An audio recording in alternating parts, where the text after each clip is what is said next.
नमस्कार बंधुरा गृहकोण फैमिलिर तरफ থেকে তোমাদের সবাইকে স্বাগত জানাই। তোমাদের সঙ্গে আজকে একটা মিনি ব্লগ নিয়ে চলে এসেছি জামাই ষষ্ঠী স্পেশাল। আর এখানে দেখো সকালবেলার কিন্তু এখন জামাই ষষ্ঠী স্পেশালে বাবা এনে দিয়েছে পেটাই পরোটা আর তরকারি। আর সবাই আমরা ব্রেকফাস্টে পেটাই পরোটা তরকারি খেয়ে নিয়েছিলাম। আর মা দেখো এখানে রান্নার আয়োজন শুরু করেছে। এখানে মাছ ভাজছে, ইলিশ মাছ, আর এখানে ডাল, এখানে সমস্ত কিছু মা গুছিয়ে রান্নাবান্না শুরু করে দিয়েছে। আজকে অনেক কিছু আইটেম মা বানাতেও চলেছে। মা জামাই ষষ্ঠী বলে কথা, জামাইয়ের জন্য রান্না করবে না এটা হতে পারে না। সকালবেলা এখন দিদিমা মন্দির পুরো জল দিয়ে ধুয়ে পরিষ্কার করে গুছিয়ে নিয়েছে, মন্দিরে পুজো করবে। আর দিদিমাকে আমি কিছু ফল দিলাম মন্দিরে ঠাকুরের জন্য পুজো দেওয়ার জন্য। বললাম রাধা গোবিন্দকে দাও, বাবা নিয়ে এসছে, তো আমি দেওয়ার জন্য দিদিমাকে বললাম রাধা গোবিন্দকে একটু পুজো দাও। আর দেখো দিদিমা সকালবেলা করে ভোগদান করে। আর আমাদের মন্দিরটা তোমাদেরকে একবার দেখিয়ে দিলাম, তো কেমন আমাদের মন্দিরটা তোমরা কমেন্ট বক্সে জানাবে। আর এখন আমি যাব মামার ঘরে, মানে ছোট মামার ঘরে, কারণ সব ওখানে গিয়ে বসে আছে। দেখো একদম বেরোতে চাইছেন। আর আমার মেয়ের জন্য দেখো এখানে গ্রিল দিয়ে রেখেছে, কারণ আমার মেয়ে প্রচণ্ড দুষ্টুমি করে, ওই জন্য ওকে গ্রিল দিয়ে রেখেছে, কার্টুন চালিয়ে দিয়েছে।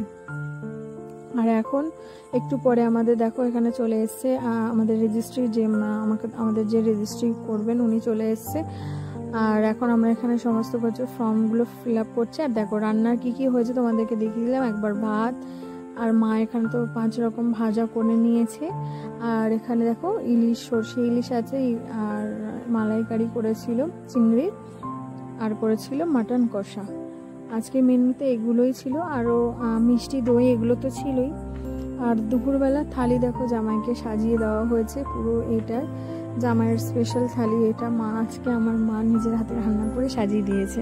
তো কেমন লাগছে বা কেমন হয়েছে সমস্ত কিছু তোমরা কমেন্ট বক্সে কিন্তু অবশ্যই জানাবে। আর থালিতে ছিল এখানে স্যালাড ছিল, আইসক্রিম ছিল, ডাল, ভাজা, 5 রকম, চিংড়ির মালাইকারি, তারপরে সর্ষে ইলিশ, মাটন কষা, আর এখানে ফ্রুট ছিল, মিষ্টি ছিল, দই ছিল।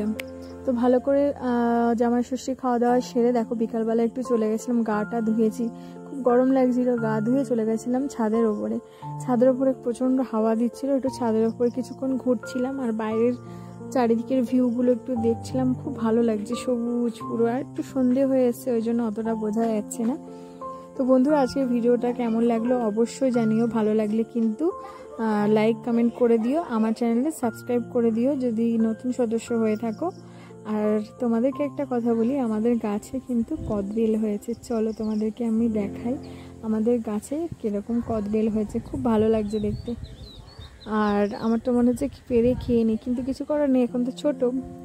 আর কি সুন্দর একদম হাতের সামনে পুরো। তো চলো বন্ধু আজকে ভিডিওটা এই পর্যন্ত, আবার তোমাদের সঙ্গে নতুন একটা ভিডিও দেখা হবে। চলো টাটা।